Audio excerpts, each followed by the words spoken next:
मेरे प्रिय कैडेट्स, आप सभी को 7वीं कक्षा में स्वागत है। और जैसे कि पाठ्य पुस्तक हिंदी वल्लरी से पाठ संख्या 14 का हमने विस्तृत जो है अध्ययन किया है, जिसका शीर्षक है अक्ल चली बला टली। तो इसका हमने विस्तृत जो है अध्ययन कल के लाइव क्लास में किया है। आज हम उसी के अंतर्गत उस अध्याय से संबंधित प्रश्नोत्तर पर चर्चा करने वाले। तो ये जो कहानी है आप सभी को समझ में आई है कि अक्ल चली बला टली। यदि आपके संकट के समय में अक्ल ठीक से चल चल जाएगी तो आप कोई भी बड़े से बड़े जो संकट है वो आप उसे जो है सामना कर सकते हैं।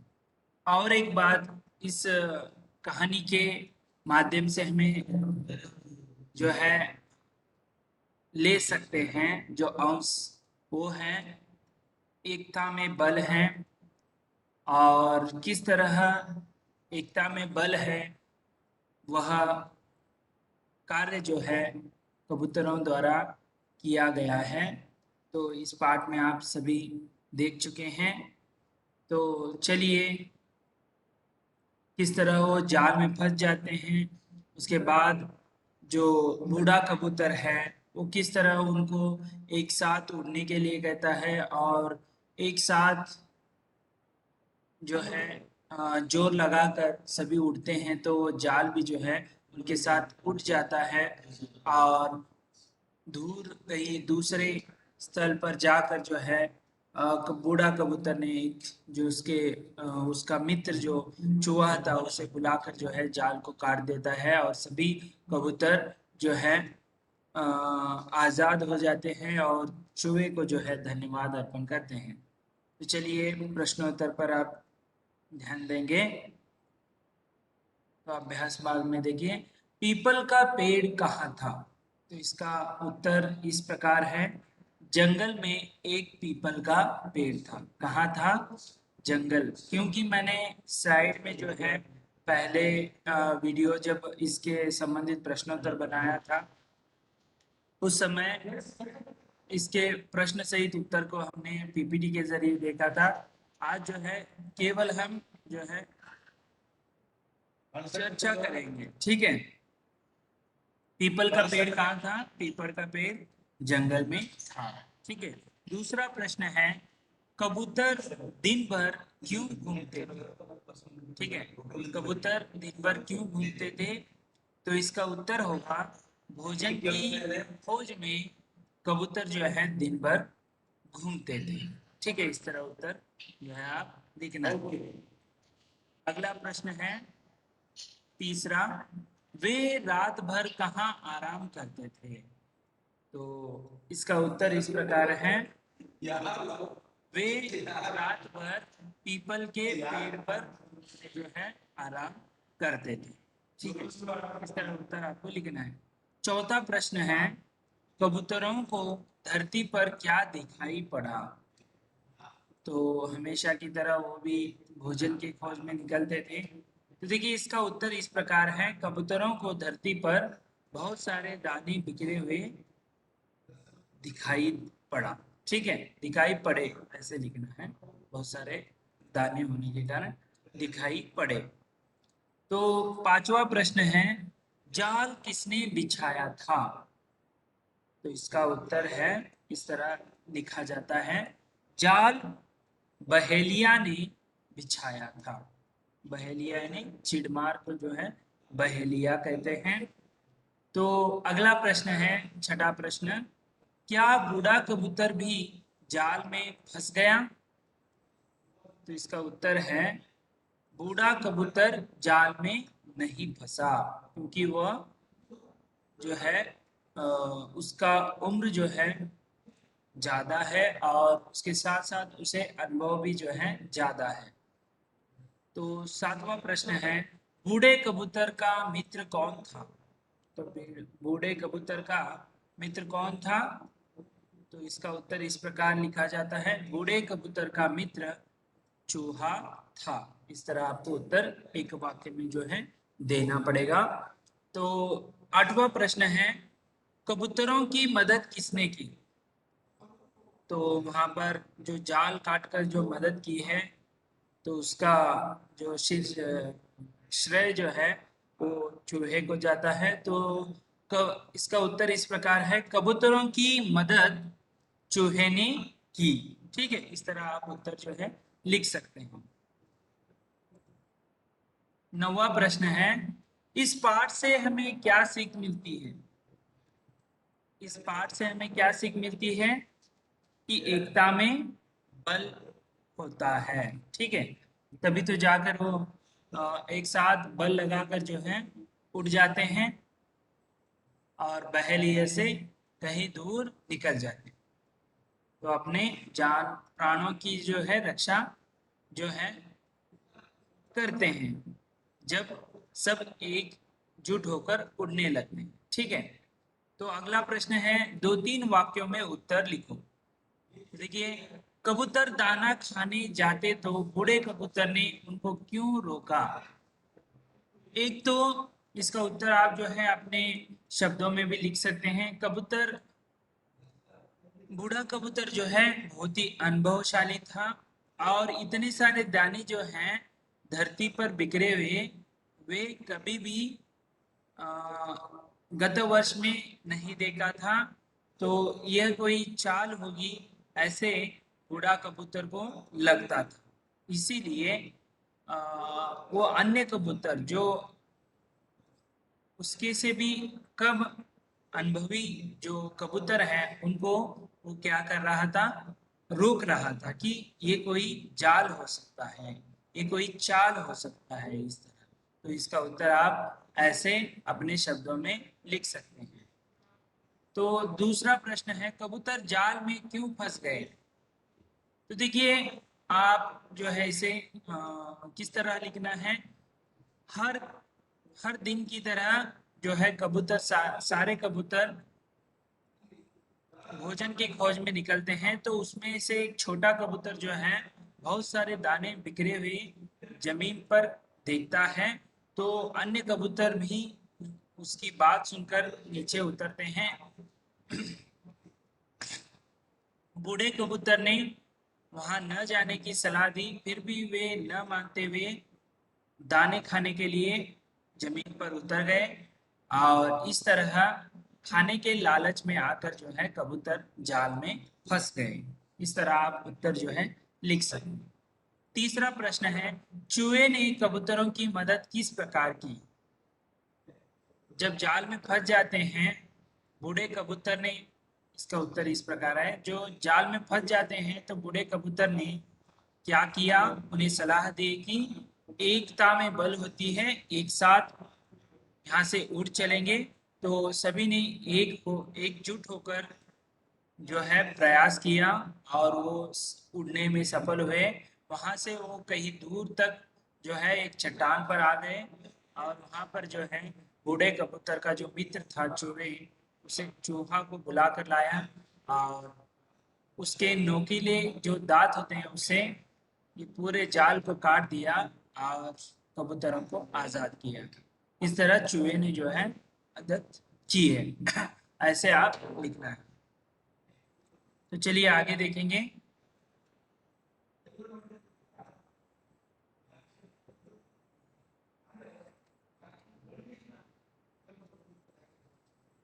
देखिए, यहाँ पर वचन लिखो। अन्य वचन यानी यहाँ पर एक वचन है तो उसे बहुवचन में परिवर्तन करना होता है। वचन बदलिए, अन्य वचन लिखिए। इसका अर्थ क्या है? वचन के दो प्रकार हैं। कौन कौन से? एक वचन और बहुवचन। तो देखिए, यहाँ पर कुछ, यहाँ पर सभी जो दिए हैं वो एक वचन के शब्द हैं, इसे बहुवचन में परिवर्तन करना। पेड़ का बहुवचन रूप होता है पेड़ ही होता है। वाक्य में जब आप प्रयोग करते हैं तो पेड़ों से, पेड़ों को, ऐसे आप लिखते हैं, पेड़ों। ठीक है, उसके बाद दूसरा है बात।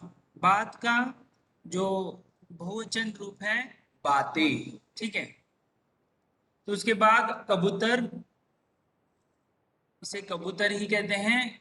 वाक्य में जब आप प्रयोग करेंगे तो कबूतरों, ठीक है, कबूतरों, यानी बहुत सारे कबूतर वहां पर हो जाएंगे, ठीक है। उसके बाद चौथा है दाना, दाने का बहुवचन रूप है दाने, ठीक है, आ कारक को ए में बदलकर जो है बहुवचन बनाया जाता है, दाना, दाने। उसके बाद चूहा का बहुवचन रूप है चूहे, ठीक है, बहुत सारे हैं तो चूहे, एक से अधिक है तो उसे चूहे ऐसे बहुवचन में परिवर्तन कर सकते हैं।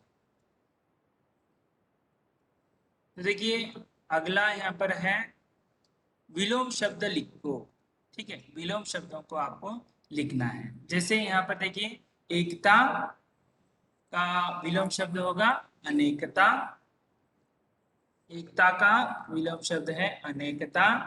दूसरा है दिन का विलोम शब्द है रात। तीसरा है दूर का विलोम शब्द है पास। चौथा है उतरना, इसका विलोम शब्द है चढ़ना, ठीक है। उसके बाद पांचवा है आगे, इसका विलोम शब्द क्या होगा पीछे, ठीक है। यहाँ पर कुछ हिंदी वाक्यों को दिए गए हैं, उसे कन्नड़ या अंग्रेजी में अनुवाद आपको करना है। तो यहाँ पर मैं वाक्य पढ़ूंगा, ये आपके लिए गृह कार्य रहेगा। आपको अंग्रेजी में, कन्नड़ में, यदि कन्नड़ आपको नहीं आती है तो आप अंग्रेजी में लिख सकते हैं। यदि आपको कन्नड़ और अंग्रेजी दोनों आते हैं तो आप इस वाक्य को दोनों जो है भाषाओं में अनुवाद कर सकते हैं। तो देखिए जैसे जंगल में पीपल का एक पेड़ था, इसे आप कन्नड़ में या अंग्रेजी में अनुवाद कीजिए। उसके बाद दूसरा है कबूतर धरती पर उतरने लगे। उसके बाद तीसरा वाक्य है बूढ़ा कबूतर चूहे को बुला लाया, ठीक है, इस तरह। तो चलिए आगे बढ़ते हैं। यहाँ पर देखिए समान अर्थ वाले शब्दों को पहचान कर उदाहरण के अनुसार लकीर खींचो, यानी यहाँ पर जो है यहाँ पर दो भाग आपको देखने के लिए मिलते हैं। पहले भाग में जो है जो भी शब्द दिए हैं उनके समानार्थ को आपको दूसरे भाग में से चुनना है, वो आगे पीछे होते हैं। तो खोजना का सही जो उदाहरण अर्थ, समान अर्थ है ढूंढना। उसके बाद जो है मित्र, मित्र का समानार्थक शब्द है दोस्त। उसके बाद मदद, मदद का समानार्थी अर्थ है, समानार्थ अर्थ सहायता, ठीक है। उसके बाद धरती, धरती को उसके समानार्थी शब्द है भूमि, ठीक है। उसके बाद भोजन को, भोजन शब्द का समानार्थी शब्द है क्या होगा खाना, ठीक है। और चिड़िया, अंत में जो है चिड़िया को हम, इसका समानार्थी शब्द है पक्षी। इस तरह आप लिख सकते हैं, यानी मिलान करना है, ठीक है। उसके बाद अगला है यहाँ पर कोष्टक में दिए गए शब्दों से खाली जगह को भरना है। यहाँ पर दिया है बहेलिया, डॉक्टर, धोबी, दर्जी, बड़ी, बड़ी, ठीक है। तो इलाज करने वाला क्या होता है डॉक्टर होता है। कपड़े सीने वाला क्या होता है बताइए दर्जी होता है। और लकड़ी की चीजें बनाने वाला क्या होता है बढ़ई, ठीक है। जो जो लकड़ी से नया नया प्रकार की जो है उसे कुछ चीजें बनाता है, कुर्सियां बनाना, मेज बनाना, ये सब जो है उनको क्या कहते हैं हम, जो लकड़ी की चीजें बनाने वालों को बड़ी कहते हैं। उसके बाद चिड़िया पकड़ने वाला क्या है, जो इस पाठ का मुख्य पात्र रहा है, तो वो है बहेलिया, ठीक है। बहेलिया कहते हैं जो चिड़मार होता है, चिड़िया को पकड़ने वाला होता है, ठीक है। उसके बाद कपड़े धोने वाला क्या होता है धोबी, ठीक है। कपड़े धोने वाले को हम क्या कहते हैं धोबी कहते हैं। बच्चों जरा बताओ मैं कौन हूँ, तो आपको चित्र में देखना है और सही जो है पहचाना है। जैसे देखिए मैं मधुर गाता हूँ, मैं मधुर गाती हूँ, तो कौन है? सही पहचाना, कोयल। ठीक है। दूसरा है मैं सुंदर नाचता हूँ, जो है पंख को निकाल कर, तो कौन है ये? आप लिखना है मोर। उसके बाद आगे है मैं शांति का प्रतीक हूँ, ये जो पंछी है ये शांति का प्रतीक है, इसे हम क्या कहते हैं? कबूतर। उसके बाद मैं पानी में तैरता हूँ, जो पंछी है वो पानी में तैरता है, वो है सारस या हंस कह लीजिए। ठीक है। उसके बाद मेरी नाक लाल है, इसकी लाल होती है नाक? सही पहचाना, तोता। ठीक है। उसके बाद आगे देखेंगे, नमूने के अनुसार खाली जगह भरो। कबूतर दाना चुग रहे हैं, तो इसे चुगना। ठीक है। तो इसे किस तरह नमूना यहाँ पर दिया गया है, वाक्य किस तरह उन्होंने बदल दिया है। कबूतर दाना चुगने लगे, चुग रहे हैं, तो पहले वाक्य में चुग रहे हैं, दूसरे में चुगने लगे। ठीक है। तो उसी प्रकार कबूतर धरती पर उतरना वहां पर दिया गया है, उतर रहे हैं। ठीक है। और दूसरा वाक्य होगा कबूतर धरती पर उतर उतरे उतरने लगे, ऐसे आपको लिखना है। ठीक है। कबूतर धरती पर उतरने लगे।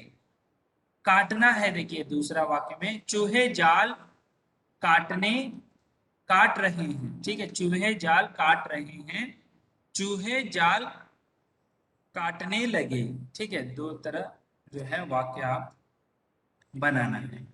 तीसरे में देखिए उड़ना क्रिया है, तो क्या होगा? कबूतर जाल लेकर उड़ रहे हैं, और दूसरा वाक्य होगा कबूतर जाल लेकर उड़ने लगे। ठीक है। इस तरह, तो इस तरह आज हमने जो है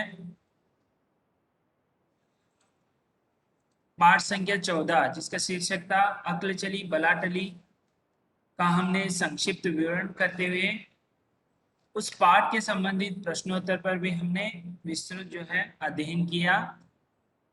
और इस पाठ को यदि आपने नहीं लिखा है प्रश्नोत्तर को, तो अपनी जो है नोटबुक में लिख कर रखना है। और अगले वीडियो में जो है या लाइव क्लास में हम अगले लेसन के साथ फिर से उपस्थित होंगे। धन्यवाद।